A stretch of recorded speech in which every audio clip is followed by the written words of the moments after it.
So for your devices to be able to communicate with each other, definitely the device need a network IP address.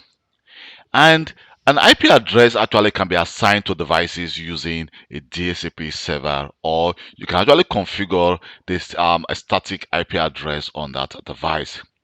But what is actually a DHCP server? So the DHCP means Dynamic Host Configuration Protocol. So a DHCP server is actually a network server that automatically provides and assign IP addresses, default gateway, and network parameters to client or server devices. So it relies on a standard protocol known as the Dynamic Host Configuration Protocol, or for generally, which of course everyone knows it as the DHCP, which of course is actually response to brokers' queries from client devices. So how does a DHCP actually works? So as you may know, a DHCP is a network management protocol. So a client device or a server actually, or a DHCP client such as a laptop, Windows Server, desktop devices join a network and decide to request for an IP address. The request is actually made to a DHCP server. So now, when that request is made to a DHCP server, then the server is first of all the server is actually configured with redundancy called a DHCP failover or clustering among other network server.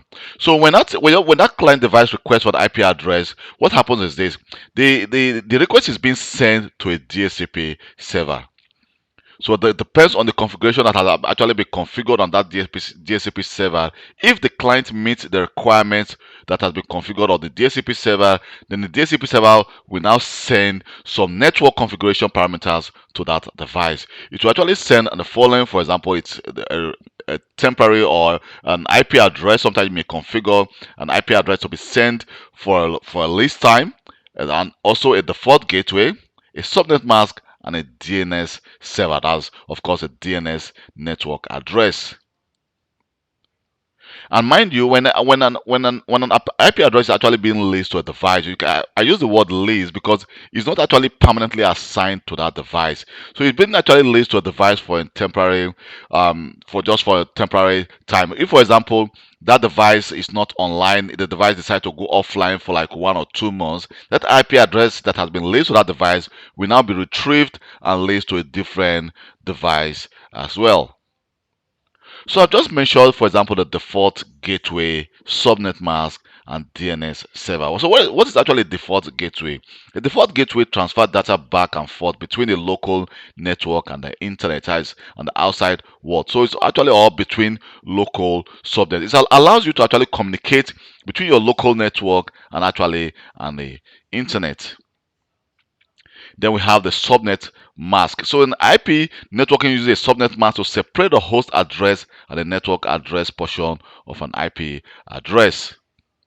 And a DNS server actually resolves names to IP addresses, translating domain names that we easily remembered, for example, like kelvglobal.com into an IP address like 192.168.24.0. So there are actually different courses on Udemy on how to about networking, which will of course give you some details information about what I just discussed.